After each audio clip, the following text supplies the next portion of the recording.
Live from the CBW Radio UK studios in Chelmsford, this is Off the Record with Big C and his trusty companions, Jazzy Jeff and Stinky Pete.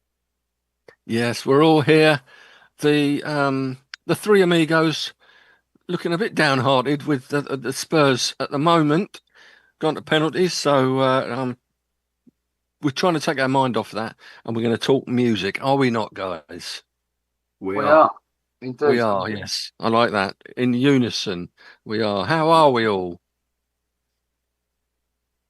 Well, I've spent most of this week arguing with people who owe me money, so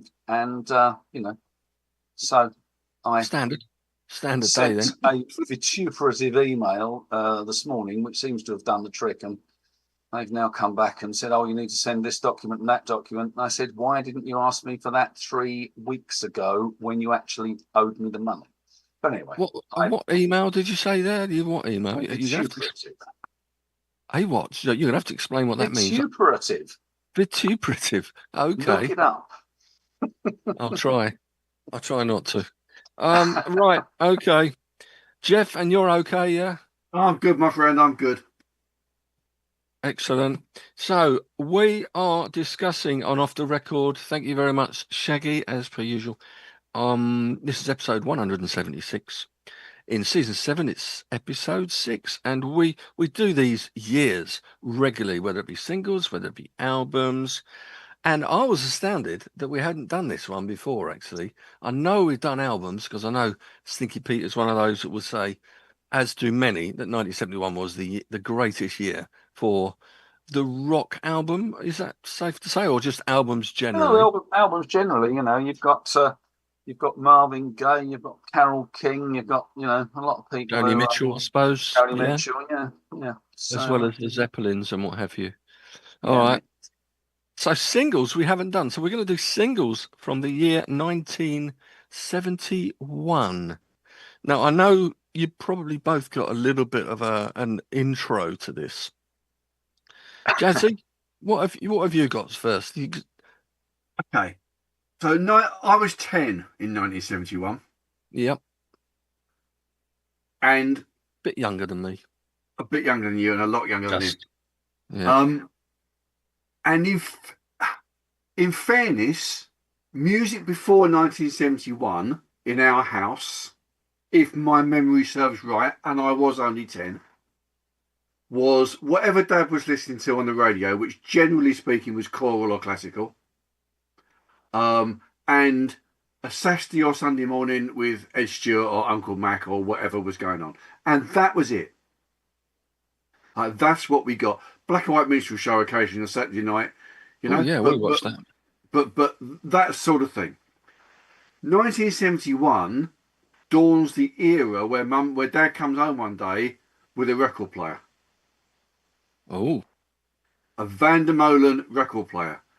Big time. So for the very first time, we, Pete and I, have a chance to have our own music playing and to start to buy it, get given it, whatever. Now, as I say, that memory may not be quite 100% because it's a 10-year-old memory.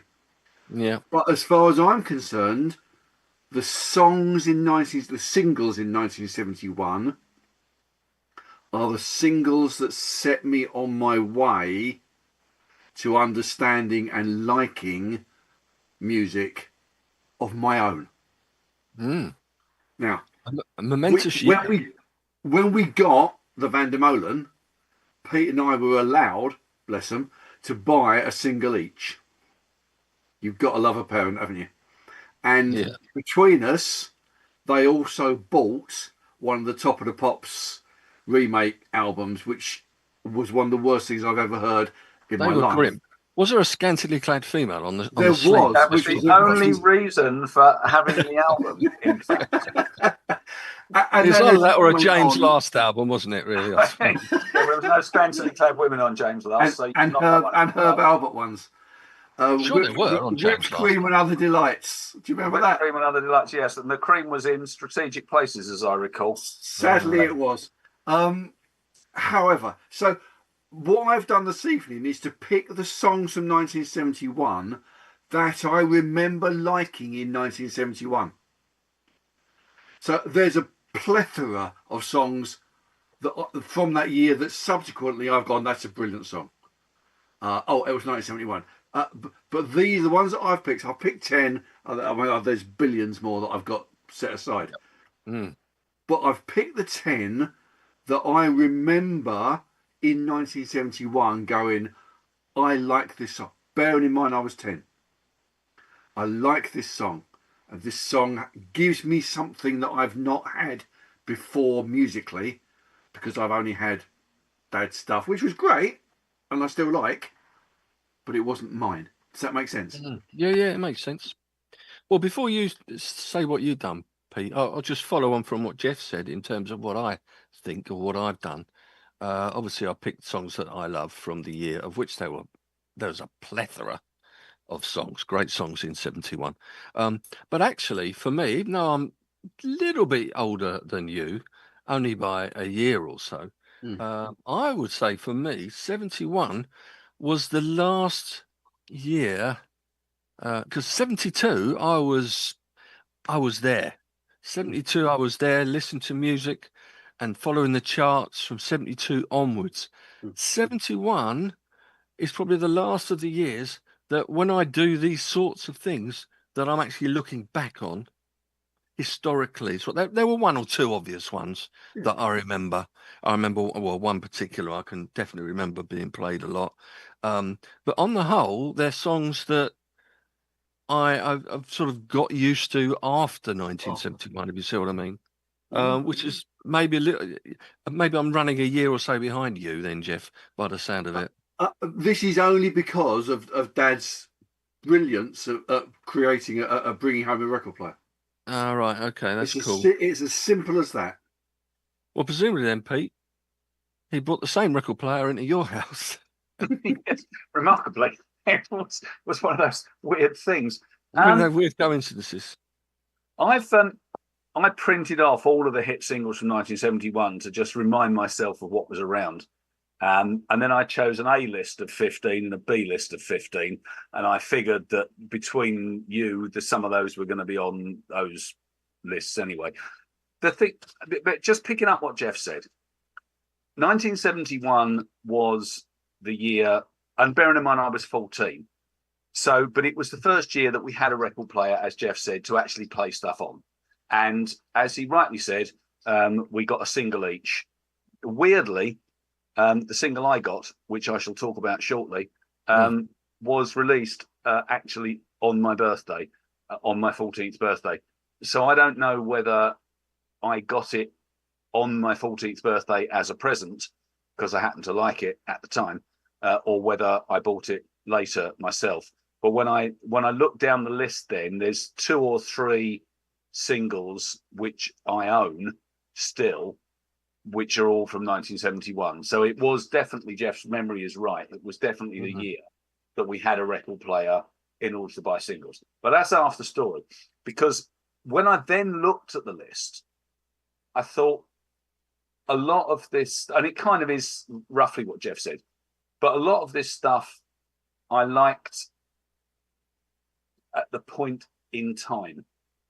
But when I listen to it now, I go, why in the name of all that is holy did I like this? So it's a different thing, because I was that much older and I was already, the Uncle Mac and Ed Stewart, he'd been playing Layla and Other Love Songs and stuff like that. So I kind of, and Deep Purple, so I'd kind of started to get into that kind of music. But the singles were ones which I just remember from that time. But when I look at some of them now, I just go, well, it was historical, but I don't really like it. Or I don't understand why I did like it. Does that make sense? Kind of, yeah. It was amazing. I think it was amazing. You've included some of those in your list then, the ones that you actually don't like these days, Well, or just because you like them at the time? No, most of the ones I've chosen in my top list are ones which I like anyway. Right. But the list below it, And I'm sure there's 2 or 3 songs on that list below which Jeff's going to choose. And I just go, yeah, it was fun at the time, but so. And there's some novelty songs in there, which again were enjoyable at the age that I was. But I look at it now and I go, it's a bit crap, really. But anyway, so but musical memory is never crap. No, it's not. That's exactly my point. It forms where you are now. Yeah, and it may form it because you've decided you don't like it. It may form it because you've decided you do like it. Yeah. But nevertheless, it forms where you are now. Yeah, and also I don't think it's not a question of I don't like it. It's a question of I understand what attracted me to it at the time, but if it was now, I wouldn't buy it and I wouldn't listen to it and go, oh yeah, that's something I quote unquote like. So I think the retained memory, especially at that age, I think, you were at the young end of that and I was at the top end of that. But that age, 10 to 15, a lot of your musical memories get formed in that period as well. So I think that's has got a large part to do with it too. Yeah, I can see that because we were saying the Wonder Years, aren't we? Yeah, between what 10 and like 10 and 16 officially the Wonder Years, aren't they? 16, yeah, okay, and that's generally people's favourite decade, and favourite era basically. And I just spoiler alert, we just lost on penalties. Oh, we were 3-3. Yeah, no, we just lost it. Someone must have missed because it just said PSG. That'll be some. My Telegram group will have now blown up with very, very, very bad-tempered people. Because we were 2-0 up with 5 minutes to go and somehow let in 2 goals and then lost a penalty shootout. Never mind, There's always next time. But we would have. It was Matthias Tell that missed it. Was he the only one that missed one? Yeah. No. Yeah. No, Mickey Van der Ven missed one as well. Oh, did he? Okay. Listen, we played really, really good football. We did play really well. What it is. And it'll keep Arsenal happy because bless them, they were very upset about the fact we might win another trophy. So stuff them. Anyway, let's talk music. It is what the 84-day wait. The 84-day wait for a trophy goes on. We would have taken going 2-0 up after that disgraceful performance against Bayern Munich. We would have enough football. Let's get on to these songs then. We're talking about singles from 71. What are they all? Who's going to start? I think you should. It's your podcast. Me? Okay. Well, I've got I mentioned this to Pete the other day, actually. I don't know whether they're cheats. I was talking about when singles are released, could it be like when they're released in the States as opposed to here? Because I've got a few that were first released in the States, but they weren't actually then released here until 1971. So they were released the year before in the States, but over here it was released at a slightly later date and charted at a slightly later date as well. And you'll find out. In fact, this one that I'm going to kick off with, for no apparent reason, maybe I'm doing it in alphabetical order in reverse in song titles by the look of it. It was his first hit single for this massively successful singer-songwriter and pianist. Your song.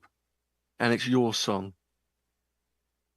I mean, the States, it came out in October 70 and made number 8, but in 71 here, it made number 7. So I had to include it because it's my favourite Elton John song, I think, overall. I mean, there are a few classics that he made, obviously, but it's definitely his first hit single. He probably had a few non-hits before that. Came from his second album, self-titled, unusual for a second album. Someone else had that recently, didn't it? Was it Joan Friday was her third album? Yeah, so he's gone even further than that. So yeah, the album it came from was Elton John, which also featured Border Song, which was a hit in the States actually, but not here. Your song was first released by Three Dog Night of all people as an album track on that It Ain't Easy album, which you might not know. And it was Elton was their opening act at the time, and he allowed them to record it.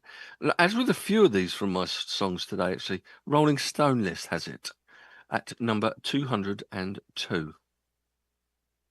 Leon Russell influenced the piano work apparently, and he played acoustic guitar, and it was the string arrangement was by Paul Buckmaster, who I will also mention in another song later on. The only disappointing thing about your song is the grammatical error when he says, "If I was a sculptor."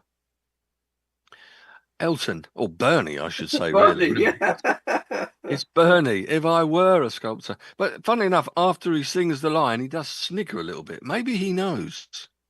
If I was a sculptor. Huh. Then again, no. Right. So that's it. That's me, your song. Jeff. Go on in, Pete. All right, Pete. Well, okay. So, given that I've got 15 and then another 15, I'll start. Yeah, we get through quickly then. Well, I haven't got. Basically, what I did was look at the list, decide which ones I liked, and decide what position they got to in the charts. That's about as far as I went because there were that many that any more research would be painful. Anyway, so the first one I've chosen is one of those ones. It was the first single I ever bought. It was the one that I bought to christen the Vandermolen. I think I know what it is. Is this one of the ones you really think, why did I like that at the time? Is it one of those? It is literally one of the, and I go, I know why I liked it at the time, but I listen to it now. I listened to it, I don't know, I played through a bunch of my singles maybe a year ago when I got nothing better to do. And I just thought, well, yeah. Anyway, It's a brilliant song. It was Bannerman by Blue Mink. Oh, see, that isn't the one I thought it was going to be. It was Bannerman by Blue Mink. And it got to number 3 in May 1971. And it was my birthday present to myself via mother and father. And when I listened to it, I thought, well, it's okay. It's jolly and happy. And there was this Bannerman.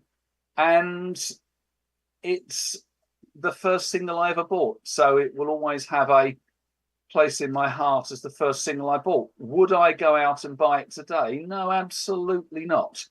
But it is a piece in history. And that's what we talked about. So Stinky Pete's musical history. That's my first choice. I thought it was going to be, and I just checked it out, but I think it might be 1970. I thought you were going to say Chirpy, Chirpy, Cheep, Cheep. No, that was also 1971. Was it? I'm just looking on here. It's got September 70 released.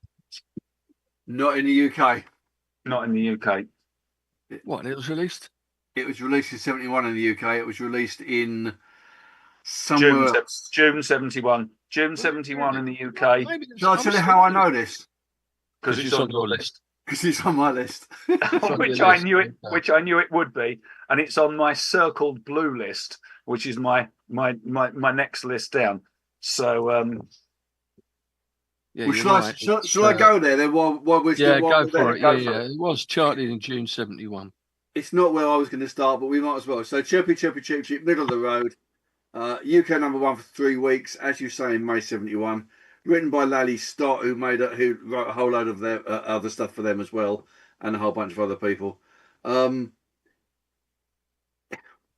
It's not a novelty song. Now, it might be seen as a novelty song, but it's not. It's just a good pop song of its era. And from my perspective, at the age of 10, it ticks all the boxes that I needed. It was sing along. It was like it had everything. So apparently it's called bubblegum pop nowadays. I have no idea what that means. But it's just a good catchy tune. And if it wasn't, it wouldn't have got to number 1 because there's so many other good songs around. Yeah. That actually, it had to have something to get it that high. They did 4 other big hits afterwards: Sacramento, Sole Sole, Tweedledum Tweedledee, and the one I can't remember. All of which are fine, that was but not as good. no. Well, Tweedledee Tweedledum was in September 71, and Sole Sole was in 1271. It was December, and that was in the run up to Christmas. Mm. And I own Sole Sole, and that's my favourite of their songs. But I like. I've got all 3 of them on download.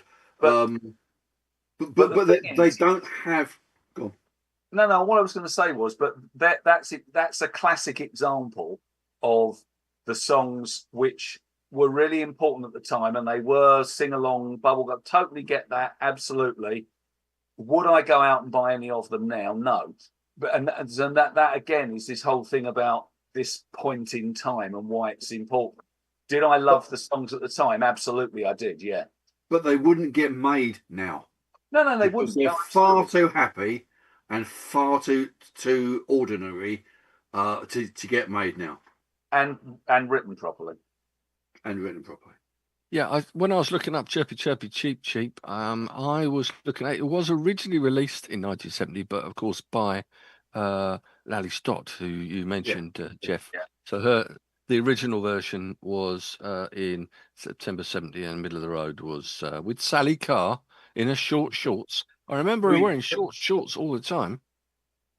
I was only 10. I wasn't allowed to look at that sort of thing, but I can remember it very clearly. And I can remember, strangely, I can remember it very clearly. And she's still touring with 3 of the original band now. Right. Now, I was just going to say this because I had a weird experience when I was working in Germany in Witten, which is in the Ruhr Valley. And I was working there, it must have been 10 years ago now. And I was wandering down to the local bar from the hotel. And I came around the corner and there was one of those advertising hoardings. There was a massive great poster for Middle of the Road touring across Germany, and they were playing in Witten at some point in the next month. And I looked at it and I thought, is that the Middle of the Road? And I then came back and discovered that they are massive in Germany. In fact, they may be based there, but they're massive in Germany. So there we go. Yeah, I imagine she's massive in short shorts as well. At the age of 70, whatever she is, I should imagine she certainly is. All right. She must be near her 80 by now, I would have thought. All right. Does that mean it's back to me? Yeah. Yeah. All right. Okay. Another one that I listened to and got to know after the event. As I said, 71 was just the last year that I would have to look back on musically. I would have been 11. So maybe musically I was just, I don't know whether we must have had a turntable. We definitely had a turntable. I had Beatles singles in 63, 64. So we definitely had a turntable, but I don't know, I just didn't get into the charts and the current stuff until about 72. This one was in 71 from their Pendulum album. It was only a number 36 single here. It was a number 8 in the States, and as close to a ballad, I think, probably as anything that CCR ever did, which was Have You Ever Seen the Rain? Oh, good song. Good song. Yeah. Love it. It's one of my faves of theirs. I mean, they did so many. A lot of the media was saying at the time they were getting a bit ahead of themselves, maybe, I don't know, about the decline of the countercultural political idealism of the 60s during the Nixon administration in light of events such as the Altamont Free Concert and the Kent State shootings. But Fogerty himself says basically it concerned tensions within the band just before the imminent departure of the band from the band of his brother Tom, actually. So he would claim, as is quite accurate, in fact, you can have a bright, beautiful, sunny day, and it can be raining at the same time. I mean, we saw Fogerty, I don't know, about 7 or 8 years ago now at the OTs, before COVID, so it must have been about that length of time. And of all the classics that he sang of Creedence and his own songs, this is the one that got everyone up singing. Interesting. Everyone was singing the song, Have You Ever Seen the Rain? A good song. It's a great song. And that's what I've gone for. So, Jeff, what have you gone for? Are we swapping No, ways? it's me now, isn't it? Is it you? Sorry. All right. Yeah, you came in with Chirpy. I A bit just early. I got a bit chirpy. I joined in with chirpy. You did. Okay, this is another one which Jeff will have absolutely no surprise that I've chosen. This got to number 3 in the UK. Got to number 40 on the Billboard magazine. It's one of the ultimate one-hit wonders, and it is Resurrection Shuffle, Ashton, Gardner and Dyke. Yeah. And that was February 71, which was in fact the month that Jeffrey was 10. So there we go. Not a lot else to say about it, really. It's literally a one-hit wonder. We have talked. It's a brilliant song. I think you had it as one of your one-hit wonders, actually. Resurrection. I did have it as one of my one-hit wonders, but it was, it's just, again, I listen to this a lot because it's on one of my playlists. So it's one of the songs that, from that era as a single, which and I've got quite a few of those. That was again an easy pick for me. Yeah, I looked at that one and thought, I did think, got a ring round it and say, that's one that Stinky Pete would have. But then I looked at the thing, and it might be one of these that's released in the States a bit earlier, so it came out in November 70. Yes, it did come out. It was November 70 in the States. That's it. It definitely came out a bit later here, so 71. Ashton, Gardner and Dyke. Okie dokie. So that's over to you then, Jeff. Okay, really so this is the first one that I got when we got the record player, which fouls up Pete's theory that he might have got his for his birthday, because this wasn't released till July. So we got them at the same time. So you can't have got Banner Man till July. So this was July 71. Only got to number 13. Not a Cook and Greenaway song, which most of this band's were, as was Banner Man. But it was actually written by John and Roger Hill, whomever John and Roger Hill may be.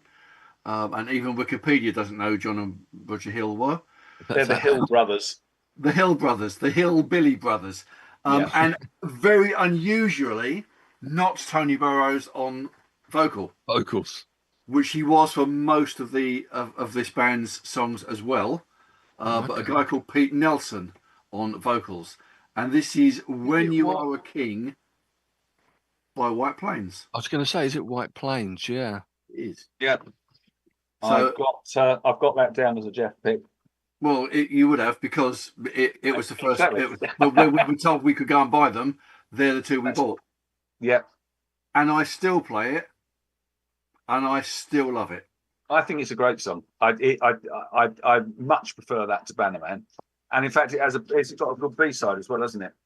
Pride Comes Before a Fall. Pride Comes Before a Fall. Yeah. And you're heading for trouble. It's this way for trouble. Yeah. So there we go. Yeah, it's the first single I ever got. Yeah.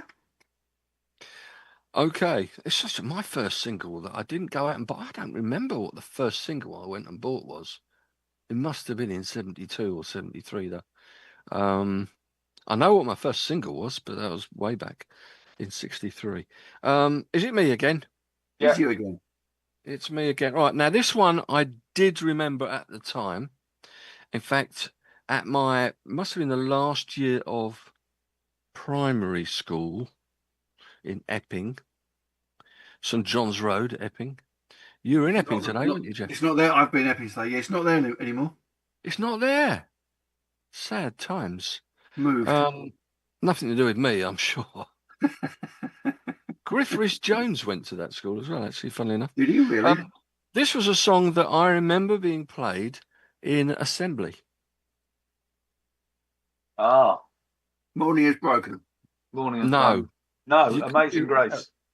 Not Amazing Grace or Morning is Broken. I tell you, on guitar, on acoustic guitars, a number of guys, including the guy who's written the song, Clapton is on it.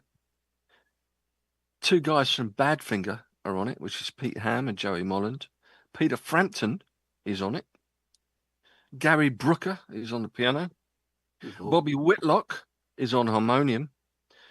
And the obligatory Klaus Vormann on bass and Ringo Starr on drums. Alan White, one of your old buddies, isn't it? Alan White, percussion. Yes, yeah. Hold on. Andy Fairweather's got to be in there somewhere because he's on everything. He's not on this one. And it was the first #1 single solo by an ex-Beatle? My sweet Lord. George Harrison. My Sweet Lord, yeah. Yeah. George Harrison. Obviously, George is on slide guitar as well. But it was, as I read, George Harrison's oft-stated desire for a direct relationship with God, expressed in simple words that all believers could affirm regardless of their religion. Of course, there was a massive lawsuit about it because he was accused of and found guilty of plagiarizing that He's So Fine by the Chiffons, which the judge admitted he probably didn't do it deliberately, but because you had heard the Chiffons version, you admitted you had heard and didn't know of He's So Fine. It has to be considered plagiarism, but the legally what's the word? He's very popular on lawsuits. Was Alan Klein, a bit of a crook he was, but to be fair, the Stones manager, wasn't he? And then the Beatles towards the end. Well, all the Beatles apart from McCartney wanted him, of course. He actually bought the company that was suing him, so he ended up getting all the rights to the song He's So Fine, and then sold it to George Harrison. So George Harrison, although he was told to pay about £1.5 million, only had to pay the difference, which is still about £600,000 or whatever, but 507,000 to be precise. Again, in the Rolling Stone list, on My Sweet Lord, George Harrison, number 460. It was number 1 in the UK, and it was number 1 in the US, and I definitely remember that at school. Now, I've got that on my sub list, my list of these are other songs, because it meant nothing to me in 1971, but actually subsequently it's an astounding song. Now, so I've learned you learn to love it. I've learned to love it, whereas at the time it passed me by. I don't even remember it at the time, but I learned to love it and then hate it and then put up with it because it was played constantly by my flatmate in my last year at university, Pete Killen, who only had about 4 records, and it was one of them. And he used to strip down his motorbike in the bloody lounge. I remember this story. Yeah. Listening to My Sweet Lord. And it was like Jeff, my housemate Jeff, had come back and he'd go, My Sweet Lord, we'll listen to My Sweet Lord. And he was Jewish. So, basically it was, it was a tough time in the My Sweet Lord department. Well, okay. Song. I like it anyway. That's the no, it is a good song. And if I hear it now, I think, That's one of those songs where as soon as you hear that opening guitar riff, you go, oh, it's My Sweet Lord. Yeah. Definitely. Absolutely. 12 string, is it? 12 string? I don't know. It sounds a bit. Probably. Yeah, it makes sense. Don't know. Yeah. Okay. So let me get this right. Pete now. Right. Okay. This is a song from 1971 that I love, but I didn't really kind of know it until later into the 70s. So it's not one I remember as a 1971 memory. It's a song that I love that was a single in 1971. It got to number 4 in the United Kingdom in May 1971, my 14th birthday. And it is... actually, I don't understand how it did that because according to the list, it was August 1971. But anyway, interesting. We definitely got to number 4 anyway. And it's Atomic Rooster, Devil's Answer, which is terrific song. They had a couple of songs that year. They had that and they had Tomorrow Night, which is all right. It's nowhere near as good. Devil's Answer is probably the best thing they did, and it was off their best album. But again, it's one that I've kind of grown to love later on in the 70s and now thoroughly enjoy it whenever I hear it. Was the guy that played the keyboards on The Crazy World of Arthur Brown's Fire? Wasn't he on in I think he was. Can't think of his name. No, I can't think of his name. That bit. Yes. Vincent Crane. It's Vincent Crane. Vince Crane. Yeah, Vince Crane. Yeah, Vincent Vince Crane. That's the one. Wasn't Just someone suddenly- very famous in the Comic Rooster? Maybe Yes, Vincent it Crane. was. It wasn't Greg Lake in Atomic Rooster. Was he the drummer at one It point? may have been. So, someone of that ilk. Yeah. Or it might have been Bill Bruford or No, it somebody. wasn't Big Brother, no. It wasn't. No, or it might. I think Carl Palmer it was. Carl Palmer. Right. He was the drummer, yeah. I thought it was Organist Vincent Crane and drummer Carl Palmer. Yeah. Here we are. Okay. There we go. Indeed. So, Jeff, over to you. Okay. I would have this song in my current top 40 favourite songs. Still, from 1971, it would still be there. Got to UK number 4. It was their debut single. Written by Kent Lavoie. It's a Say good... that again, Jeff. Say that again. Kent Lavoie. I've got this is also on my list. Oh, Okay. It's a good move along country country folk rock. That could have been very that could have been worse. Country folk rock pop song with a rhythm that has been done by everybody since, from the Eagles to anything. Brothers, Poco. It's the rhythm that everybody uses. It's about a bloke and his German Shepherd. That, just to be clear here, this is a dog, not an actual German Shepherd. I would much prefer it if it were an actual German Shepherd. Yes. Like that would. Do they have sheep in Germany? Now there's a question. Was the name of the dog in the song title? It was. And it was Me and You? And it was You and Me. And was the dog called Boo by chance? Can you imagine Yes. calling your German Shepherd Boo? Like, why would you do that? Yeah, Lobo. It's actually he's a single guy. It's well, he might be married, but he's not a band. It's not a band called Lobo. It's a guy called Lobo whose actual name is Kent Lavoie. It is indeed, and it got to number 5 on the Billboard. It's on your list then? Yeah, it's on my list too. It got to 5 okay. on the Billboard, 4 in the UK, Yep. and it got to number 43 on the year-end chart. Wow. So it was a great song, and It is a great yeah, so song. that's what I mean. It's one of those songs where when I hear it, I just go, it doesn't matter when this was written or what the memory are, this is just a damn good country rock song.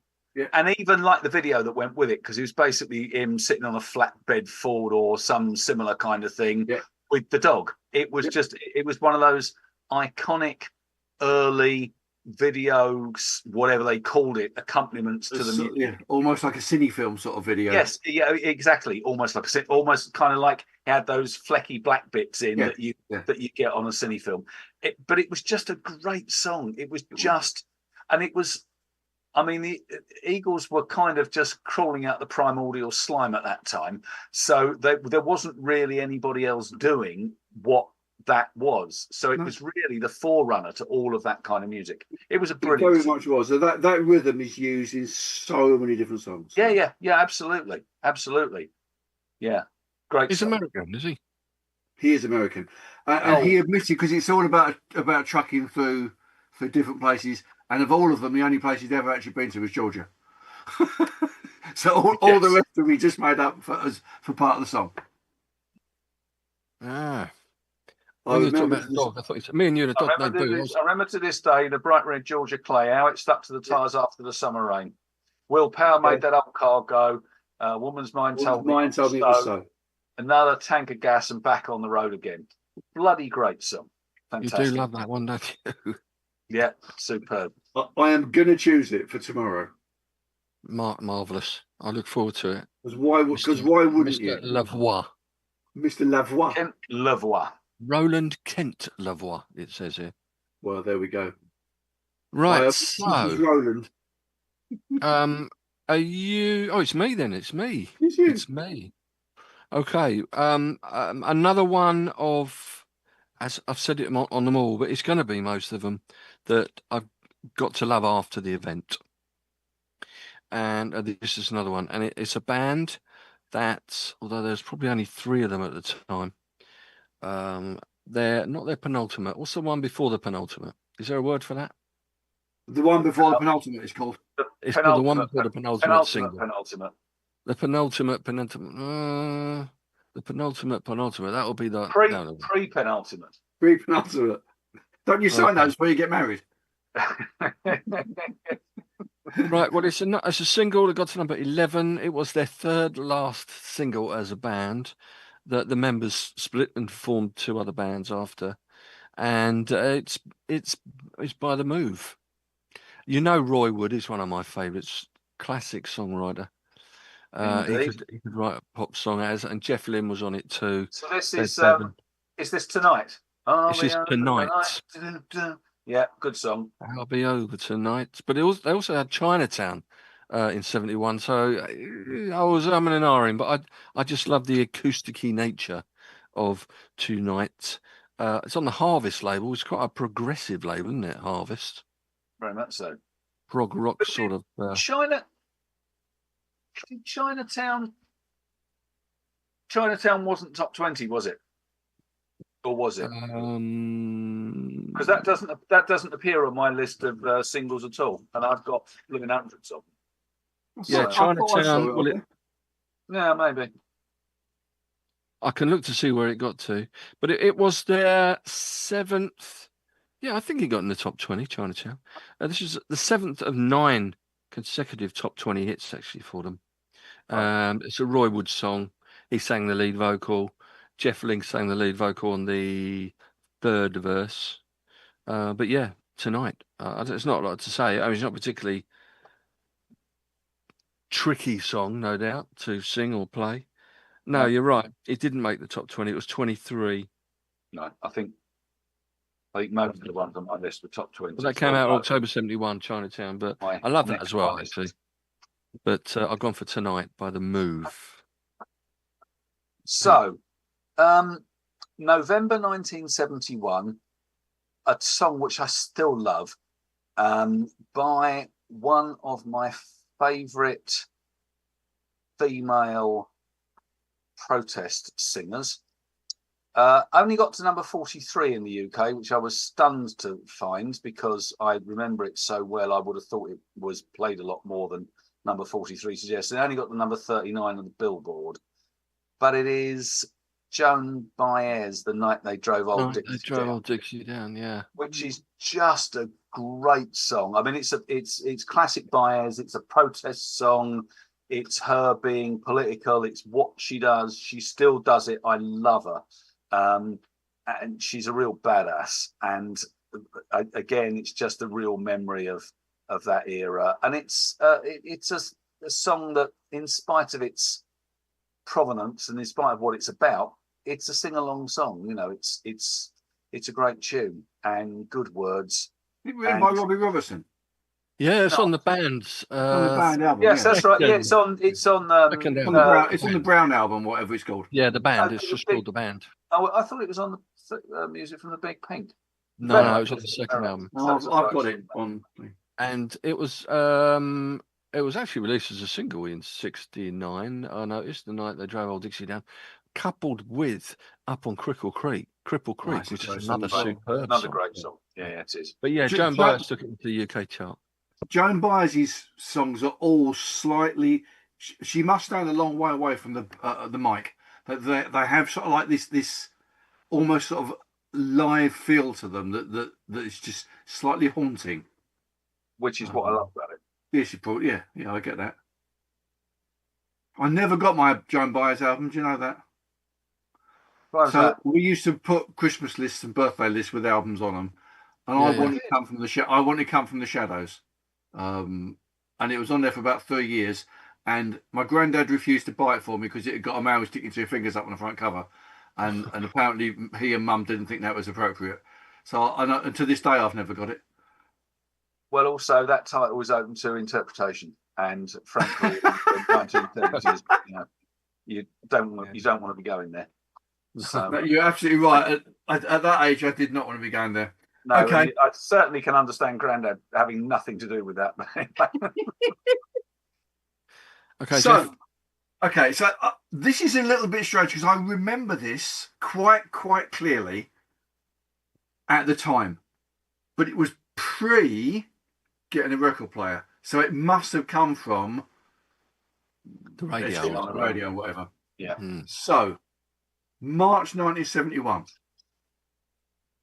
sold 300,000 copies after only 33 radio plays. Bloody hell. Okay, It's impressive. it is impressive. It's only the second reggae song to be number one. Ah, I just remember it being a really happy song and different to the pop music that was around. I had this written down. Did you write it down once or twice? It's double barrel, isn't it? It is double barrel, yeah. David Ansel Collins. David Ansel Okay, Collins. I've got David Ansel Collins double barrel on my B list, on my second list for exactly the same reason. Very, very, very strong memory of it. And I'm not quite sure whether I preferred double barrel or the song that followed it, which was Monkey Spanner, which I think has a fantastic title, if nothing else. Well, if you're going to choose a song for its title, why not? Well, yeah, Monkey Spanner's the one to go for. But no, I it's a don't great know song, Monkey Jeff, Spanner, but I liked and I still like Double Barrel. Yeah, Double Barrel was a good It's song. a great song. Yeah, and absolutely. it rolls along as it's like sort of like that semi-pop reggae sort of style, which Just Des said Mckenzie first. Yeah. that one, isn't it? Yeah. Yeah. The first number one reggae being, of course, The Israelites by Double Decker. The Israelites by the Double Deckers. Yeah. That was a show. It was. Yeah. We got on board with them, didn't we? It was the first show that Jeff and I ever saw on colour TV. What's his name? Was it really? What's his name? Was he in Aswad, wasn't he? He was in it. Yeah, I can't remember his name. And so was Ansley Pines, or where Ainsley Harriet. Pine? No, Ainsley, no. It'll come to me. in the shadows. No, that was. It was the first, and also the other person who was in it was Harry out of Spooks. He was the little boy. Peter. Blimey. I've Fonda. got no idea. Peter Fonda. But the little Peter bloke. Fonda, surely. Yeah, Peter Fonda.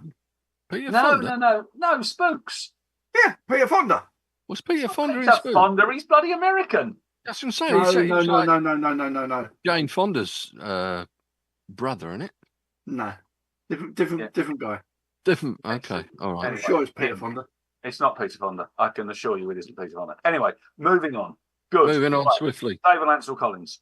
Right. What you got, Cole? That's a kind of double barrel. I've got a song which features one of your heroes on Pete on piano, Rick Wakeman, and it isn't Right. Morning Morning Is is Broken, because I still got a feeling that might be 70 rather than 71. I don't know. I love it. Peter Firth. Peter Firth. That was the one. Yeah. Sorry about that. Close That's to all right. Fonda, but just with the first F. Right. So this one, it was taken from, I think, their second album, or second album since they abbreviated their band name, at least. That would be from the Straubs to Straubs. It won't be. Oh, okay. It will be it will be T-Rex. I'll just say it. Come on, just get this out. And I've gone for Get It On, which is a number one. I didn't know Rick Wakeman was on that. Rick Wakeman played the piano on it, yeah. I didn't know with that. a guy called Blue Weaver. You've probably heard of Blue Weaver, have you? Yeah. Yeah, they were both on it. And playing different piano parts, apparently. They were on my that was on my B list. Actually, what I had the B list, but then I also had ones which were particular memories. And Hot Love, Get It On, and Jeepster were all that year. I've got the same on the other list. Well, every single one of those is just such a strong memory of that year and that era. So But you've chosen Get It On. I've chosen Get It On out of all of them. Yeah, number 1 here and number 10 in the States, actually, although it's called Bang a Gong over there because of a band called Chase who had a song called Get It On as well. Yeah, Rick Wakeman certainly played the glissandos, is it, Jeff? Yes. Those bits. Yeah, there you go. Which features several times in the song. And even though Rick Wakeman said to Mark Bolan that, you know what, it doesn't really need a piano player, this song. It doesn't really need a piano player. But he did it, and it got him £9 for his efforts, which helped to pay his rent. Helped to pay his rent, apparently. Sax was by Ian MacDonald of King Crimson. Wow. And backing vocals by Mark Volman and Howard Kaylan, who were both in the Turtles. I think Howard Kaylan was the main song performer. For some reason, on Top of the Pops, Elton John played the piano and mimed it. So everyone thinks Elton John played the piano on it, but he didn't. So Get It On, T-Rex, July 71 it was. Okay. So my next song got to number 4 in the UK, but it got to number 1 on the Billboard and number 1 in Canada at the same time, making it the first from a solo artist to achieve a number 1 on both the American and Canadian charts. And it is a female artist. This was from November 1971. And it is Gypsies, Tramps and Thieves by Cher. Yeah. Which I absolutely love. It's a great song. I love the words. And when you're talking about pop songs, it's about 2 minutes 38. So it's a real, short song. But I don't know why I like Cher, but I do. And I think I really like her voice. It's not a classic, great singing voice, but I like it. And like The Night They Drove Old Dixie Down, it's one of those songs which is absolutely a memory of that era. But not only memory, also a good song, and I really like it. So that was easy. Gypsies, Tramps and Thieves. Okay. I've got that on my second list as well. Right. It's a long lists, you guys. Haven't you got long lists? Oh, mate, there's lists after lists after lists, and I've left half of them off. Yeah. It's a long list. 4 pages of A4 I've got. For benefit of people listening on Spotify, Stinky Pete has just revealed his huge agenda. a massive agenda. Yes. And you always have trouble fitting it into our tight schedules. Yes, we do. It's a big agenda. Meanwhile, Jeff. Let's go back. Originally released in 1964. Oh. This version of it appeared on Top of the Pops 8 times between August and December in 1971. It got to number 1 in September. And eventually became a Northern Soul classic. I don't really know what Northern Soul is. Nor do I, but apparently this is a Northern Soul. I don't see this as a Northern Soul as far as I'm concerned. Is always a bit tinny and a bit frantic. But I could be wrong about that because I'm not an aficionado. Isn't it Fat Men in Bad Shoes dancing in Newcastle? Or did I get that wrong? I was going to say Wigan. It sounds like a sort of a Northern Soul. These guys, as far as I know, are well American. Okay, put us out of our misery. What we got? Hey Girl, Don't Bother Me. Right. Okay. I've got that down as my number 1 pick for Jeff. And yet you couldn't get it from the clues I gave you. No, because they were shit clues. But anyway. There was something about it. I know what it is. There's a little uppy downy bit in the music that goes, "Hey girl," that bit, and it just it captured me as a boy. I remember you loving it. It was one of those things where every time it was on, you were happy. And, that's not something that happened often. So it was something to kind of remember. I am genuinely happy all the time. I thought I'd just let you know. I've spotted that. Yeah. For everybody listening, he's talking out of his thing that he's sitting on the chair. Anyway, right. My foot. Yeah, great song. It is a great song. Yeah. I don't quite know why it didn't make it in 1964. Maybe it was just ahead of its time. Maybe. Yeah, could have been. I doubt it, but so yeah. Some Hey girl, songs don't bother me just by take a the while. Tams. Some songs take a while to get into people's They psyche. do. Right, on the slight change of a genre for me on this one. A song that I love from January 71, American. Got to number 8 here. It was the third of this band's songs to get to number 1 in the US from their Sky's the Limit album. Written by Norman Whitfield and Barrett Strong. So we're guessing Motown, I'm guessing you are. Mm-hmm. If you're not, you should. I would say one of their signature songs.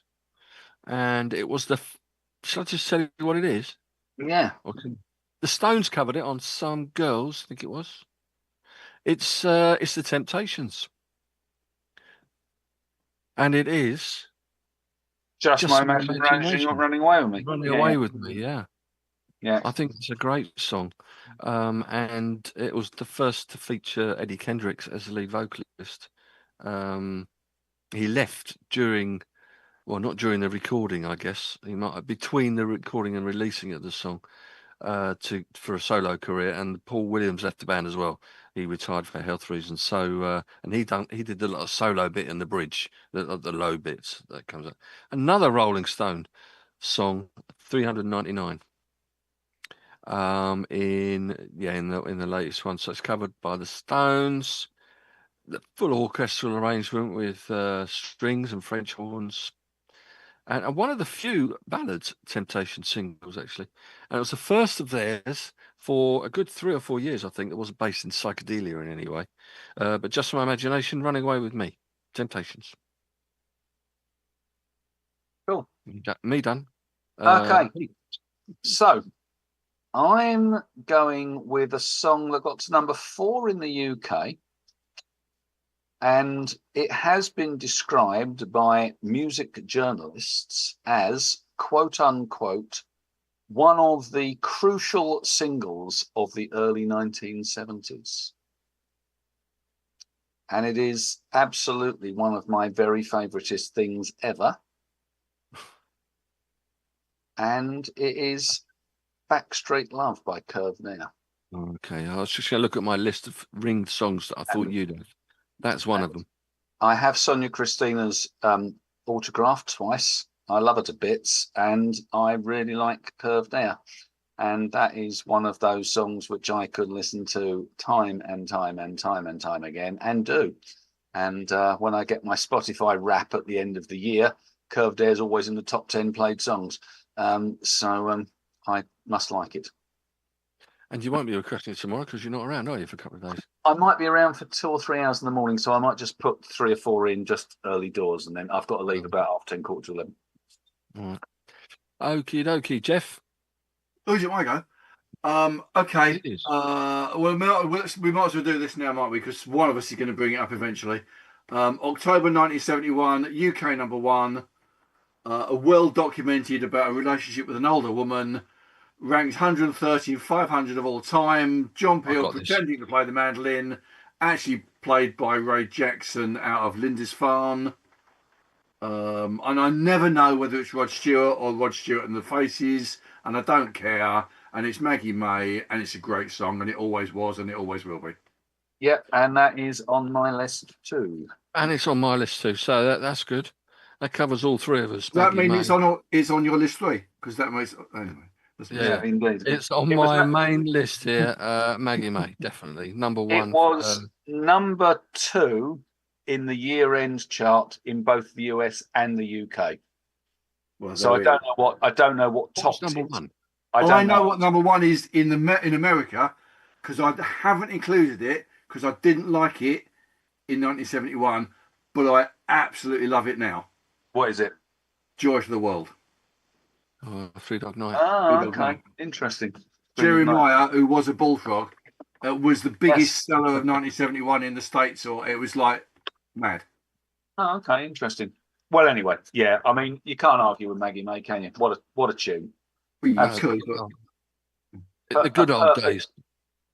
The good old days of Rod Stewart, when he could was, write. was that the one where we had the words on the floor for Top of the Pops because you couldn't remember them? I can't remember. It could be right. It could be that, or You Wear It Well. I can't remember. It's one of the I two. remember quite clearly seeing them on the floor. I think it might. If John Peel was on the supposedly miming the mandolin, it was probably that one. Then it's probably that one. It's a great song. Yeah, it's a gem song, and Great song. it made him a star, didn't it? It did. It did. It definitely did. Yeah. Yeah. That was his big breakthrough song. And Lester Bangs didn't like him though, did he? Eventually, the Rolling Stone writer who was, I think the worst thing he said was that he used to be a compassionate presence in music, but now he's just a bilious self-parody but sells more than ever. I would agree with Lester There's a Bangs. number of them, isn't there? Yes. Brian Ferry. Yeah. Another example. So Anyway, I got Maggie so we all got Maggie May. We all got Maggie May. Yeah. Right. Cross that one off then. So back to me again, and I would say, all right, one artist I was listening to a lot in the early 70s, probably more than any other, actually. Although even this, I probably didn't start to play and hear and get really into until 72, I would say. Probably summer of 72 when I did our first mixtape and stuff. This was the band's third single. The first two singles got to number one in 1970 and early 71. I could have chosen the second single the band did, but I much prefer this song. The first two singles, the big single in 1970 was In the Summertime. Yeah, so this is Mungo Jerry and it's Baby Jump. It's not Baby Jump. Baby Jump was the second one. I've gone for the third one, which only made number 5. Bit of a letdown, really, considering the first two. Lady Rose. It's Lady Rose. Right, yeah. Bit of harmonica, bit of piano. Love it. And it was one of the certainly those three and ones after as well. They had these maxi singles, 33.5 RPM. Yeah. And they had 2 or 3 songs on the either with the main song and then a couple on the B-side, or just one, the main one, and then 2 on the B-side. They had a couple of songs, a couple of covers on the B-side of Lady Rose. One was Lead Belly's Have a Whiff on Me, and the other was Elvis's Milk Cow Blues. And the BBC banned the song initially because of the inclusion of the song Have a Whiff on Me on the B-side, which sounds a bit harsh to me. I mean, no one played it anyway, did they? I do love it, actually. It's a great song, Have a Whiff on Me. Are those maxi singles, are they basically EPs? Well, they called them maxi singles, but I suppose they are kind of EPs. But they made the singles charts. I've got a Joe Walsh, which has got 4 tracks on, 2 on each side, and it's a 33 and a third. But it's, that's kind of 4 classic Joe Walshes. Yeah. I think Mungo Jerry were underrated, really. They were seen as a bit of a novelty band, and they really weren't. I think because Summertime was such a big hit, and it's a little bit frivolous. Yes. But generally speaking, they were sensible and sort of like hard-working proper musicians. They were. And Ray Dorset was a decent songwriter as well, actually. He was, very good songwriter. Poppy songs. And yeah, I used to play them so much. And the Electronically Tested album was one of the first albums I had. Mungo Jerry, great stuff. And I did say, I've said this before, I'll say again, but it links in with Elvis, who they did a cover of. But the song that came out in 79, I think it was, called Feel Like I'm in Love. It was like a Euro poppy by Kelly Marie. It feels like Yeah, I'm it feels in love. like I'm in love. Yeah, I know that. Yeah, was a Ray Dorset song, and he intended it for Elvis. Wow. But he never got to hear it before he died, sadly. So whether or not he'd have made anything of the song, I don't know. It certainly wouldn't have been Kelly the same Marie did it. stars. Kelly Marie did it. Okay. She did. I can't imagine Elvis having boo, boo going on in the background. But... Probably not. Right, so that's me, Lady Rose. Stinks. Right, before I do my next one I've chosen, I'm just going to throw out there 4 which are kind of memories of things that are, just stuff I wouldn't listen to now, but were very strong memories at the time. So see if you remember all of these, Jeff. One by East of Eden, Jig a Jig. You remember it? I don't remember this. No. Okay, well, so But Jeff might. You need to listen to it. Okay, Jig a Jig by East of Eden. What have I got here now? Oh yeah. Remember Tom Tom Turnaround, New World? I do. I've got it as one of mine. Great song. You've got it right. Well, fine. We'll talk about that later then. Well, no, not one of my 10, but one of my you've got it. All right. Okay. So, do you remember Johnny Reggae by the Piglets? Oh Yes. yeah, that was Right. that was what's his name, wasn't it? Jonathan King. Yeah, but so classic example of a song where at the time when you were a kid, you go, yeah, this is fun. And you listen to it now and you go, what in the name of all that is holy was I thinking? And then the other one, which is of the same ilk, is Ray Stevens, Bridget the Midget, the Queen of the Blues. I used to walk around the house singing that at the top of my voice. You did, and which is why I've thrown it. Which is why I've thrown it in there, because I remember this with horror. Ray Stevens was one of those guys. I know nothing about him, and I haven't done any research into this, but I suspect he's a little bit like someone like Harry Hill, who is actually a really good musician, and he just does it for a laugh. Right. Yeah. Because the streak was immaculate. Like the words were superb, and Bridget the Midget was just bloody hilarious. It was The just Queen of the Blues. The Queen of Bridget the Midget, the Queen of the Blues. Anyway, I throw those in because they're memories, not because I want to choose them as 1976. You want him in your list. All right. Right. So my next one on my list got to number 4 in the UK. And it made me laugh when I looked at this and thinking, if this was released now, it would sink without trace. It got to number 4 in the UK and it was on the charts for 13 weeks. Released in August 71, and it is In My Own Time by Family. Oh, and I love it. I've got a couple of Family albums, both greatest hits sort of albums. Do you remember the first time you heard it? Well, I think it was probably on Junior Choice or something. But I don't think it was. All right, in those days, Top of the Pops used to do an album slot.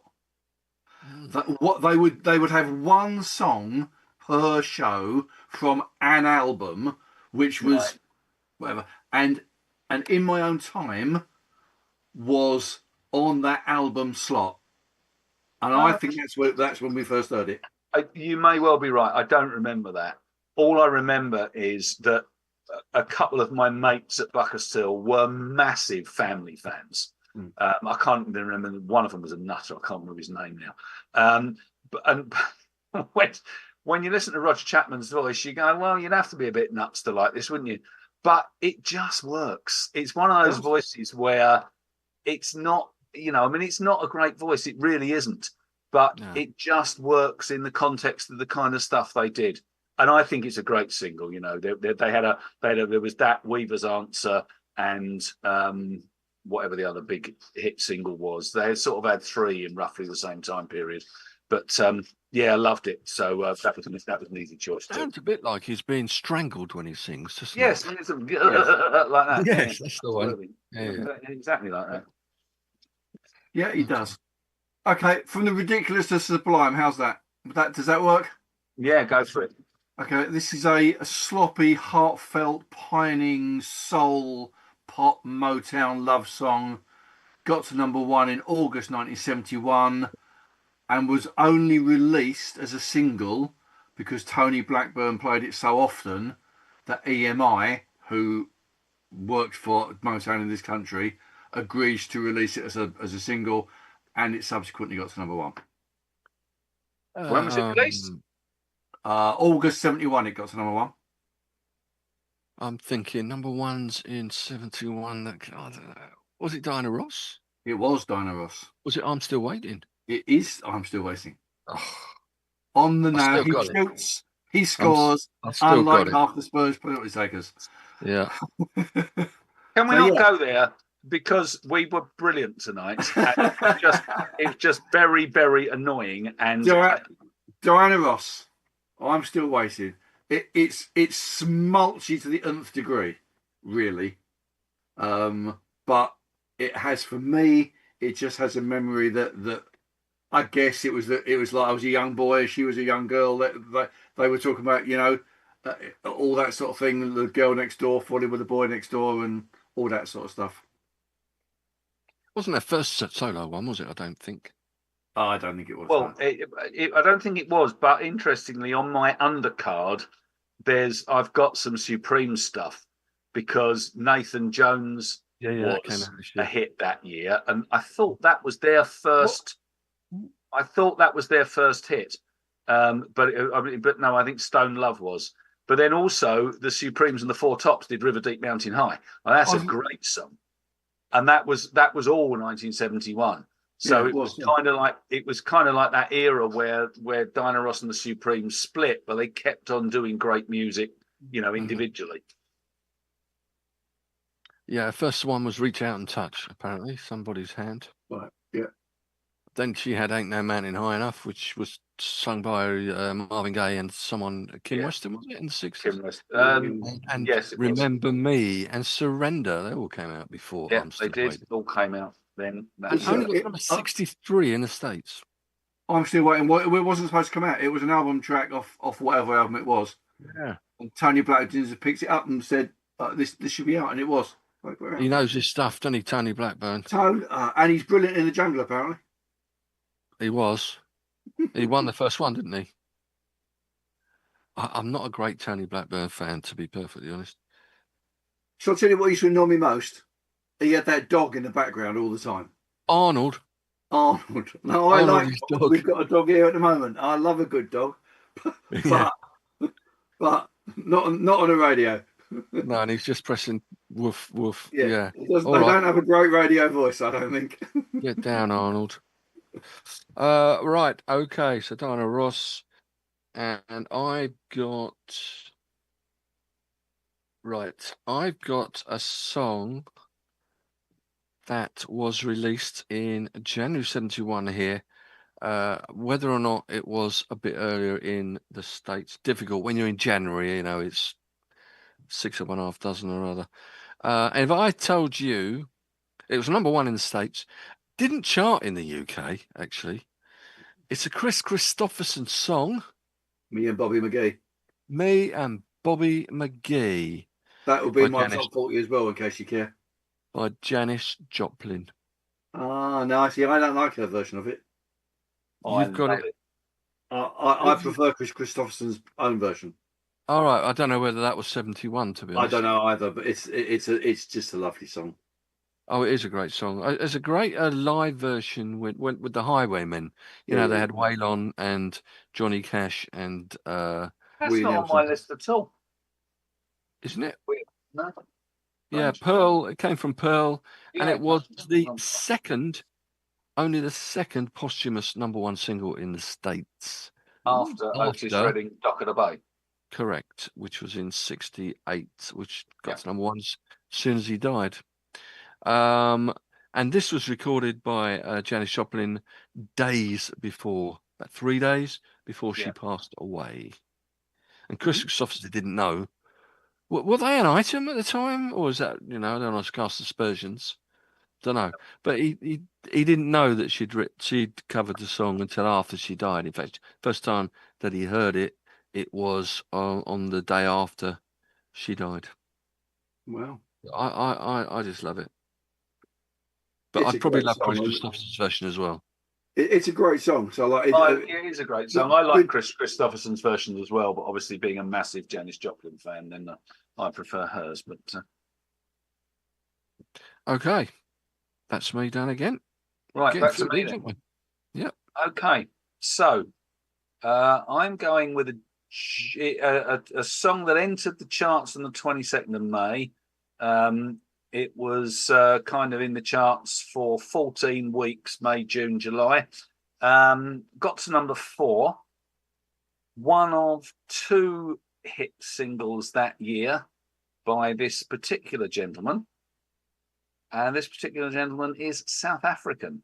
And the song is He's Gonna Step on You Again by John Okay. Condos. Yeah. I'm going to go through this list of songs here that I've got a ring round thinking that you're going to choose. I'm going to go around it. I'll go through that at the end. But yeah, I had that one. But he had another one, Chocolosh Man. Chocoloshi Man, which I've I got also... Chocolosh Man on my shout out list. Well, I love that as well. I love both of them. I think they're great songs. But again, it's one of those ones where I don't really remember. I kind of remember hearing it in 71, but I didn't really kind of get into it until a bit later in the 70s and then at uni and everything, where it used to get played a lot. But it's a great song. Well, I mean, he's a really good songwriter.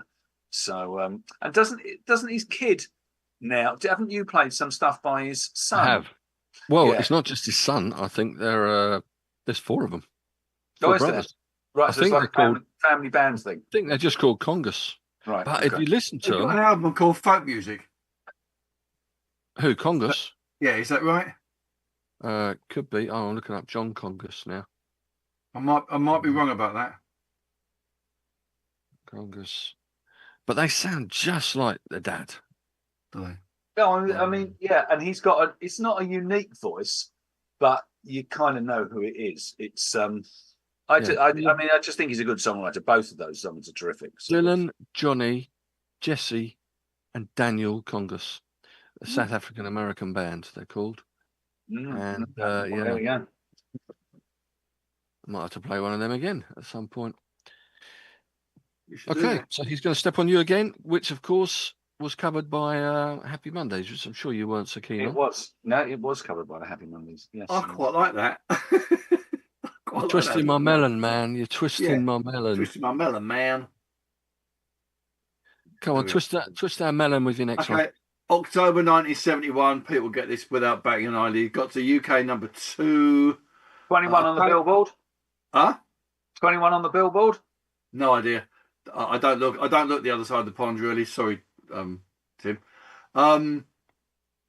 Apparently this is called Swamp Rock. Who the hell knows what Swamp Rock is, but I don't. That's Creedence, isn't it? I'd say Swamp Rock. Creedence is Swamp Rock. They're called Swamp Rock. Yeah. Well, there we go. It's about a 19th century voodoo practitioner called Marie Laveau. It is. It is. And is it written by Pat and Lolly Vegas? It is indeed written by Pat and Lolly Vegas. It's Redbone, Witch Queen of New Orleans. Great song. The B-side, Chant 13 was one of my B-side choices when we did that one. It's a great song. It is a great song. Not much more to say. It's that Native American rhythm. Yeah. It's just like it's there, and it obviously appeals to my young brain. I can only know 2 Redbone songs. There's that one and the Come and Get Your Love. That was them, wasn't it? That's the one. The one that's in the film, the Marvel film. Yeah. That's what I always think of, Marvel film, when I hear that song now. Yeah. That's a great Queen song. in New Orleans. Yeah, good song. That means it's me again, doesn't it? That means it's you again. All right. Well, I've got a couple of. How are we doing for time? We're doing all right, actually.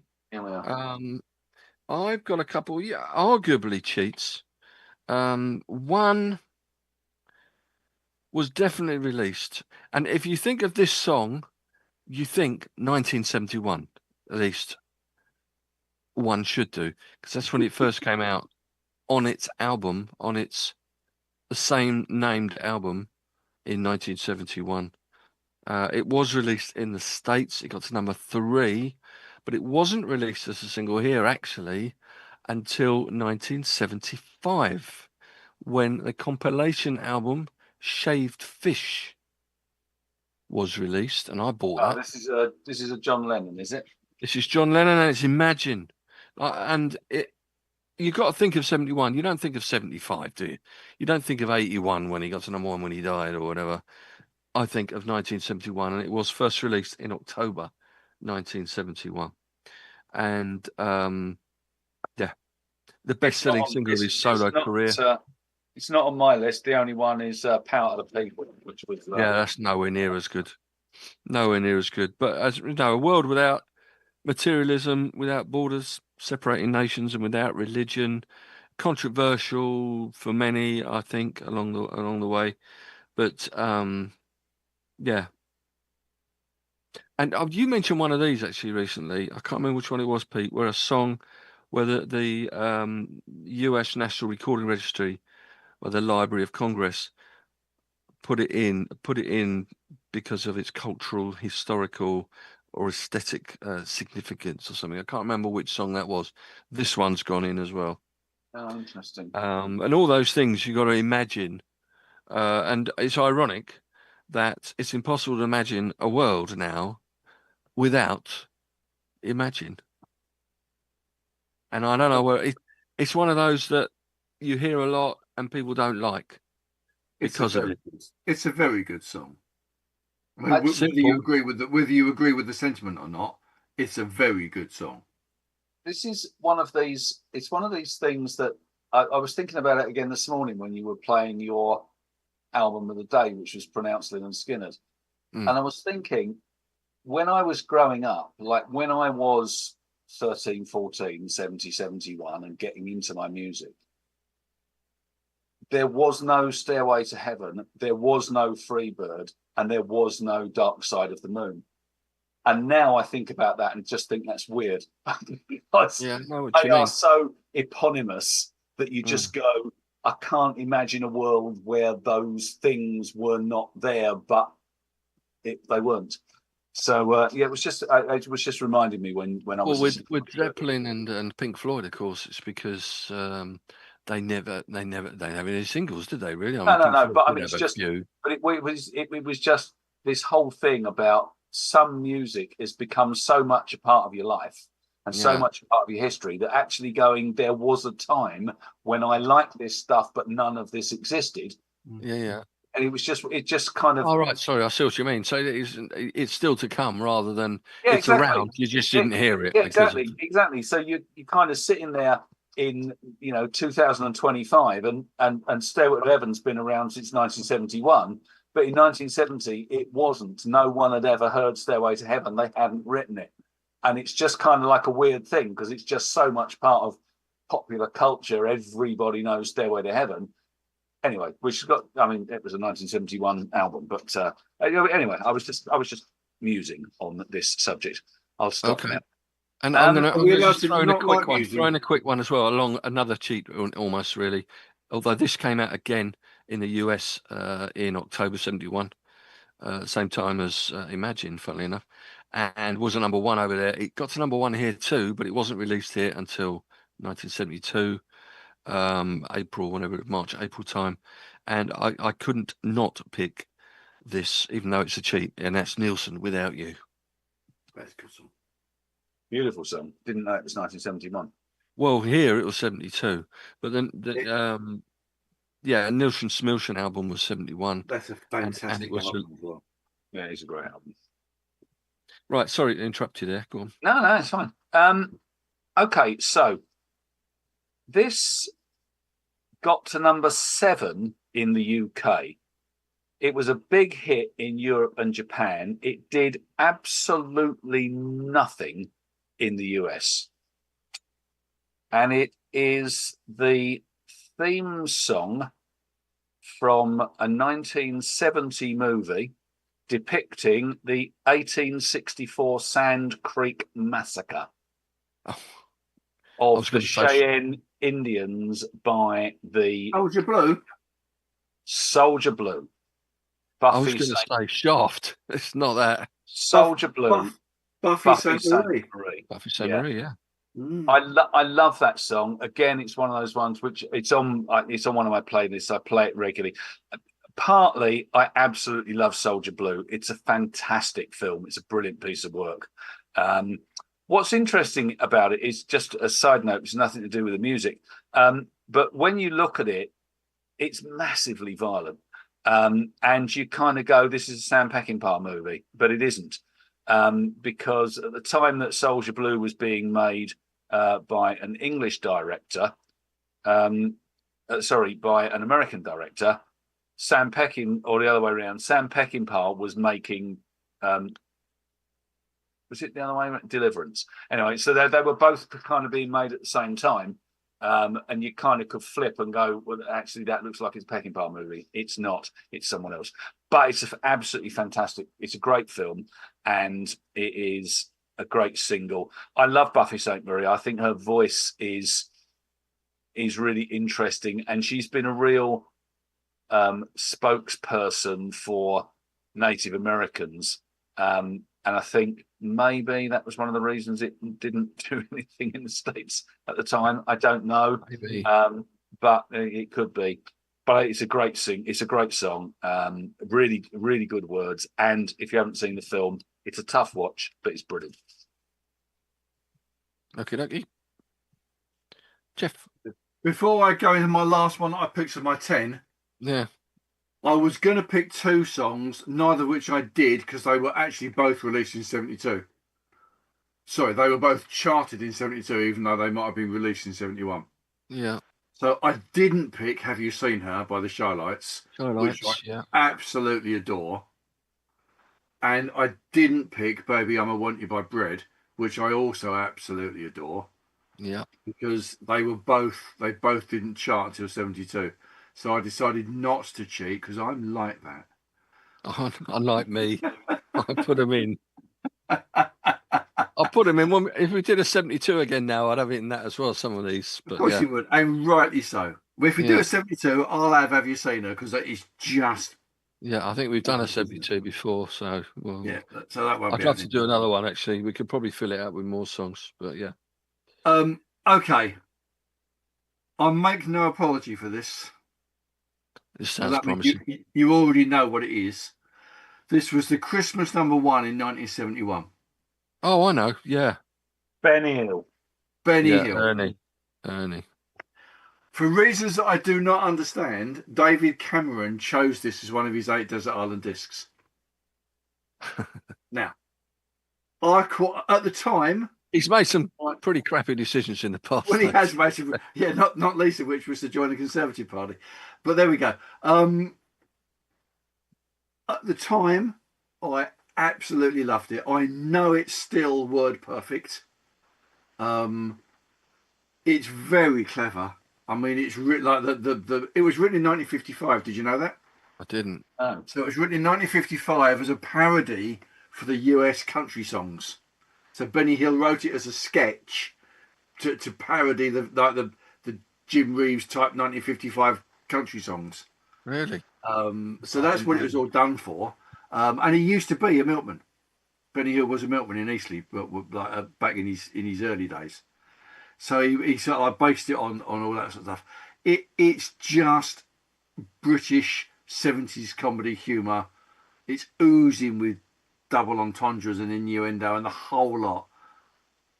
And it is only in England or only in Britain that it could get to the top of the charts.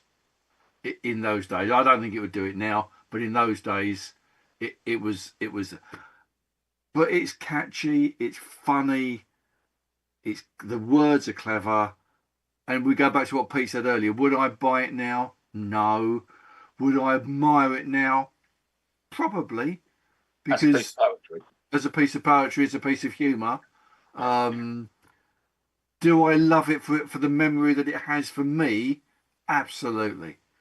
When you play it, and you've played it a couple of times, I know, Colin, recently or the last year or so, does it always make me laugh? Do I still know it? Yes, I do. I still sing along with it, and it still makes me smile inside and out. So I'm not ashamed to stamp Ernie on the end of my list. That's what music's all about. Ernie, the fastest milkman in the West. In the West. and his horse Trigger. Yes. Oh, and who was at number 22?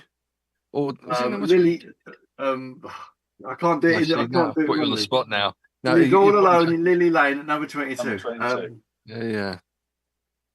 Oh golly, I can't do it out of order. Never mind. I'd have No, to go through the whole you song. don't Which want I'm to go not through the gonna whole do. song. But yeah, I thought you might have Ernie. I know you loved Ernie. Right, moving on while you're thinking about that.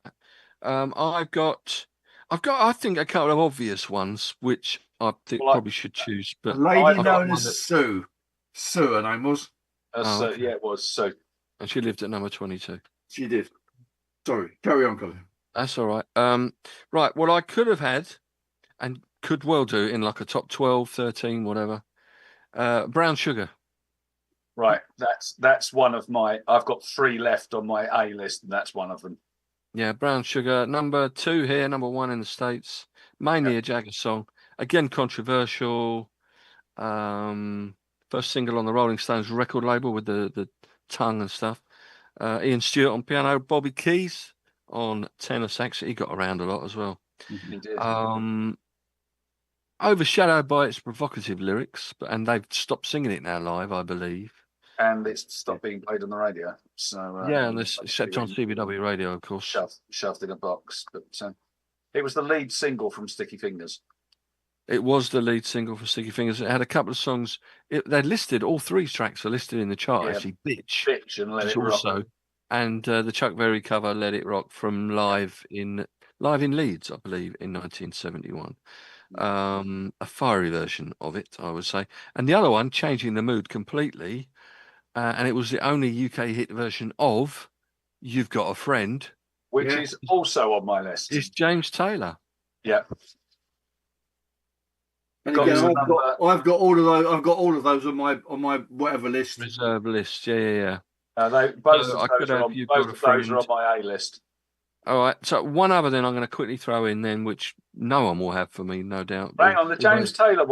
James Taylor. The interesting thing about that is that he was. They were all recording their albums at the same time in the same studio. Yeah, Johnny Mitchell. Yeah, so Blue. Joni Mitchell was doing Blue, and Carole King was doing Tapestry, and he was doing Mudslide Slim. But then what I like about that is because they were all kind of there at the same time.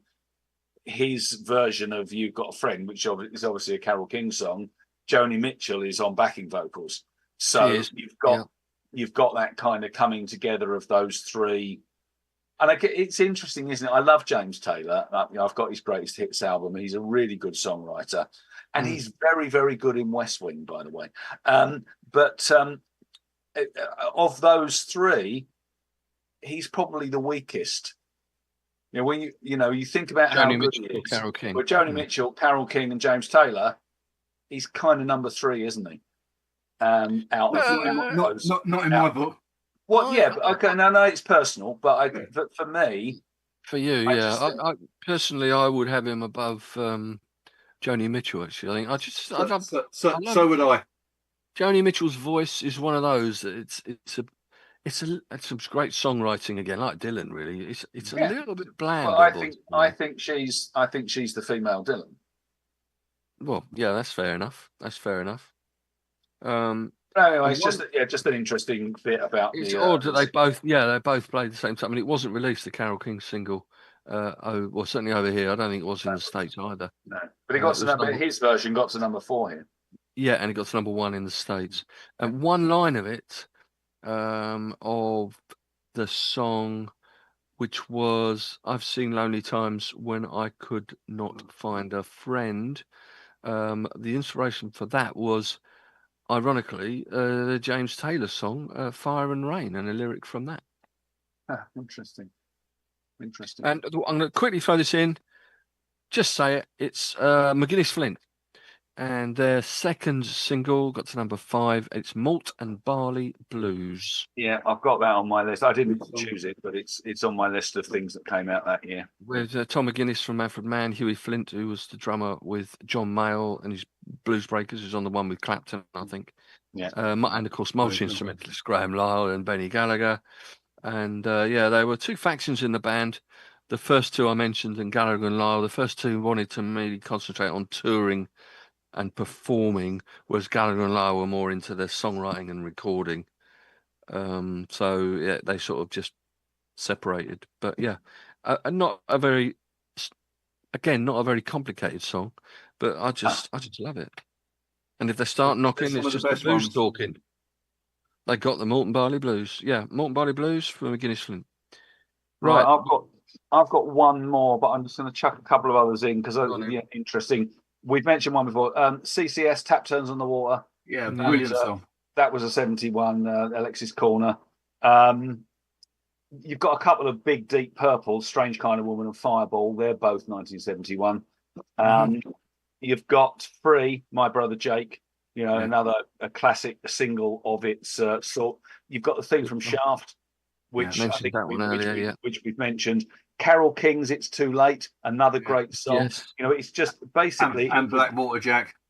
Yes, and Blackwater Jack. It was just an absolutely brilliant year for music. Can I chuck a few in? Singles? Yes. Yeah, I've got one more, which is actually on my on my list. Norwegian British band playing from 1969 right through till 2014. Got to number 5 in the UK with an instrumental song in the style of Santana.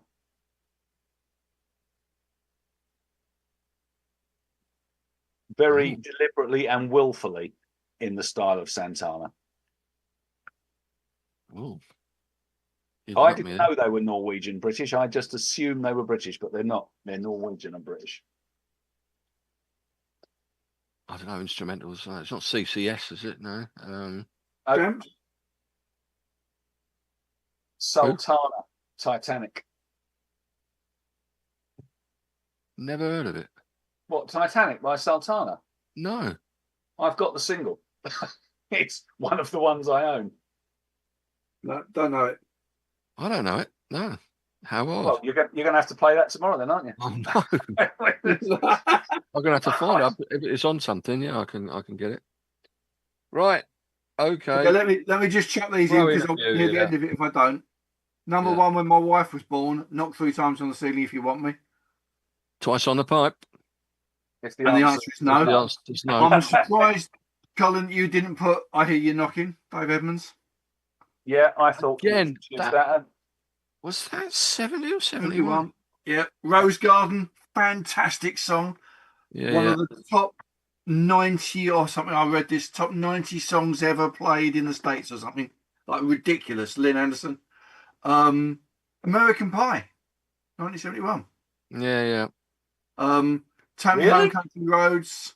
They were again. It was 72 here hit, but 71 released. 71, yeah.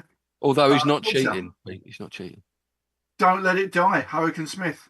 Yeah, I got that on my undercard. Don't Let It Die. Yeah, 2 or 3 hits. I remember. I Want to Teach the World to Sing. The New Seekers. New Seekers. And what? And Riders on the Storms. By the Doors. Riders on the Storm. Yeah. Bubba Riley, Won't Get Fooled Again. Won't Get Fooled. I've got Won't Get Fooled again on my list. Push Bike Song. That's right. That's the other one I was going to mention. Absolutely bloody awful song. No, it's a great song. No, it's horrible, but it's a real memory. Coco by The Sweet.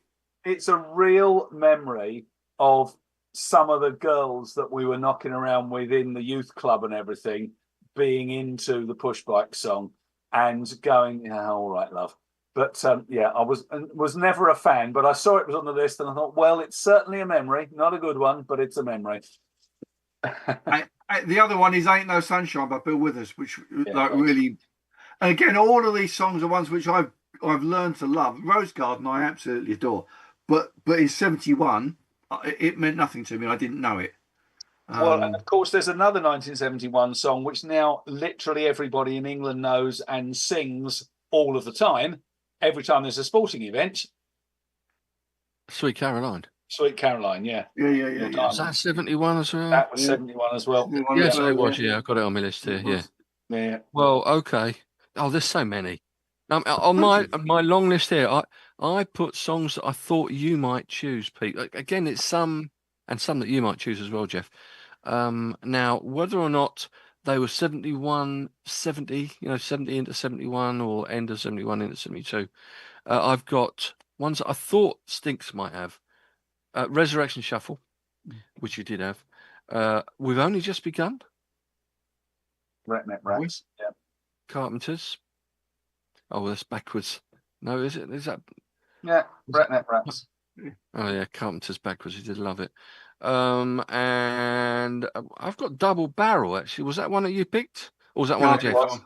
Well, Jeff had it, but I had it. You had it as well. Yeah, I got Double Barrel. I've got Rose Garden for Jeff. I've got a little circle for Rose Garden.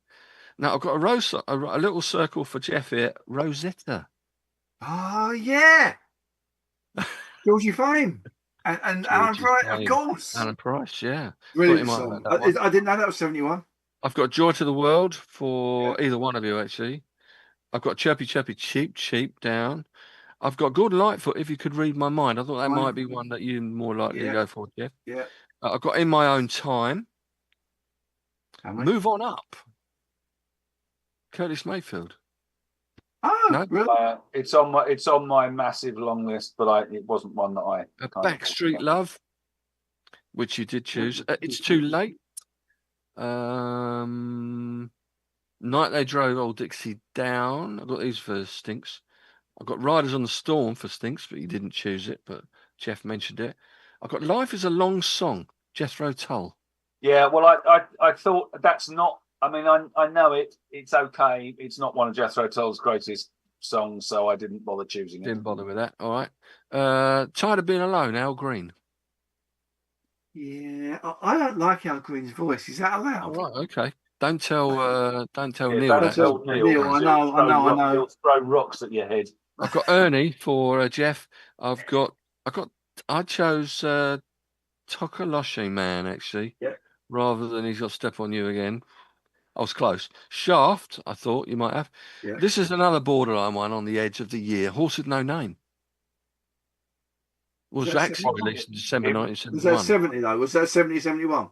No, 71, 72. What about Bridge Over Troubled Water? That was 70, right in the middle of 70. Can't it? get away with that one. No, Baby, I Want You. Baby, I Want You for Jeff. I've got down here. I've got American Pie. But Baby, I Want You is 72. Yeah, maybe I was going by the American release date. Behind Blue Eyes, and you said Won't Get Fooled Again. And this is the one I mentioned to Pete in the week. No, I didn't mention which one it was, but I mentioned the songs that were released in 71 but weren't hits until 72 was Layla. Was released as a single in 71. My Brother Jake, Wild Horses, The Stones, What's Going On, Marvin Gaye. Yeah, well, that was the 71 album. That was one more for you, Pete. Yours Is No Disgrace. Didn't chart, so I wouldn't have. Wow. You missed a trick there, didn't you? You missed a trick. You could have got yes in without any of us realising. Yeah. But that I didn't get any Beatles in. For me, that wasn't in the spirit of what we were trying to do here. I was thinking about singles that were, there in 1971. Yes. I was struggling with that, as I said at the start, because I didn't really remember the stuff in 70. It was only 72 onwards that I did. So 71 is one of those that I'm looking back on. As we started. But anyway, great number of songs, some of which you'll no doubt hear tomorrow on the radio, on CBW Radio with me. Jeff, you'll send me some in, and will. Pete, you got some as well, maybe. So well, I'll send some in. I'll send some in for tomorrow and next Monday morning, where I'm also here for just a couple of hours. But okay, split them across the two, and then I'm out the rest of next week. So. All right, so thanks very much for all of that. Great fun as usual. Shame about the Spurs result, but apart from that, we got through it. We expected to get pumped. The fact that we played really well. We played really well. Yeah, we played brilliant football. So I'm looking forward to Burnley on Saturday. Gutted for the team, really. But and just a quote from Luis Enrique, the PSG manager. Tottenham deserve much more. They play better than us. Football is sometimes unfair. I'm happy for that, but I must say it was unfair. Top man. He's a nice guy. Yeah. I like Lewis Enrique. So. Right, so that's the end. Thank you very much. This will be posted to the usual places over the weekend or before by Shaggy when he gets a chance, and Spotify being the main one. And even though we did mention Have a Whiff on Me by Mungo Jerry earlier on, we might one day be on the BBC. BBC. Yeah. So all I've got left to say is it's a good night from me. It's a good night from him.